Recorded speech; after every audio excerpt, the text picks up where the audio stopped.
I'm not like ripped, and I don't spend my days at the gym. I'm very French. Part of me wanted to match that, and because I didn't want to disappoint people that were expecting this from me.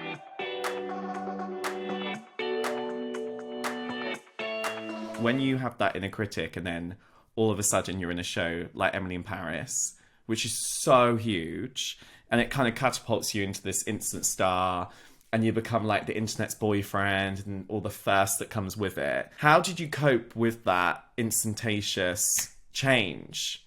I was both flattered and happy that the show was doing so great and found an audience and provided escapism in such a difficult time. And at the same time, it's hard to feel legitimate when you've been working for 10 years and all of a sudden you get such a big visibility overnight. First week was a bit difficult. I felt like I didn't deserve the attention. I really didn't feel legitimate to what was said. And it was also Gabriel is highly objectified, and so for a second I didn't know if this was the path I wanted to go on. Everybody wants to be a serious actor, I think, and be taken seriously when they tell a story.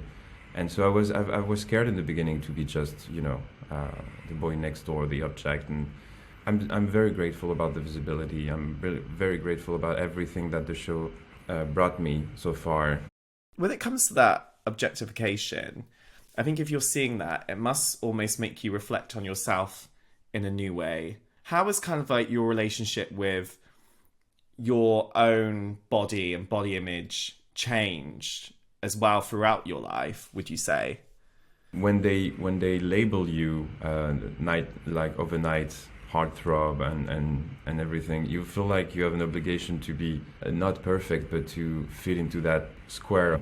I'm not like ripped, and I don't spend my days at the gym. I'm very French. Part of me wanted to match that, and because I didn't want to disappoint people that were expecting this from me, and at the same time, I just I needed something a bit more real. So I just made peace with that as well. This whole discussion around masculinity is such a difficult one, and it's such a complex one. How did you want to like make sure this was a very sort of like 2021, 2022 version of what masculinity is and what masculinity means to you? Well, I when you read the script, it is literally the boy next door, and like many before me, and so I wanted to bring a bit of nuance to that. And it's hard to justify the fact that he's cheating on his girlfriend. When I start working with a new character, I need to start from a place of love.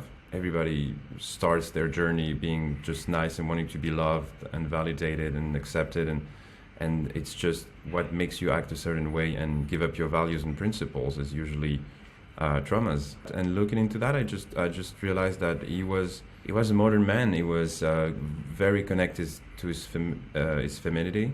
I was able to dive into that and find some innocence and love in it. And I'm actually glad that people connected with that vision of Gabriel.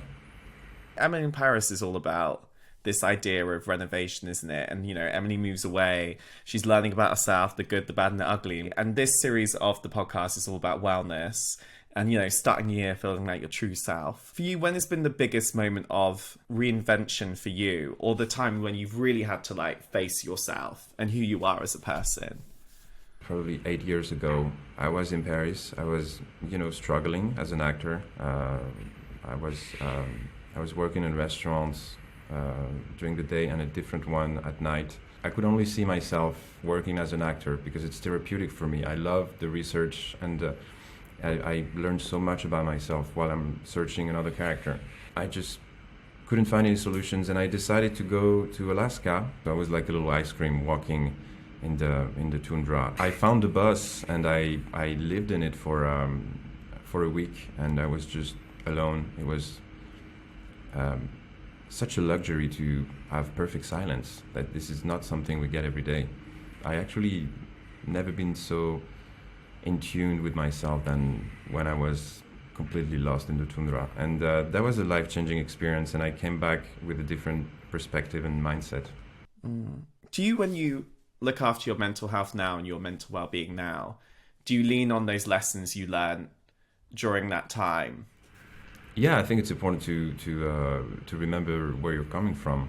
It's little bricks, and you build your foundations with it. And every little brick is an experience. It can be a good one or a bad one, but you learn as much in the good and the bad moments. So you that's the best thing is to really remember where you're coming from.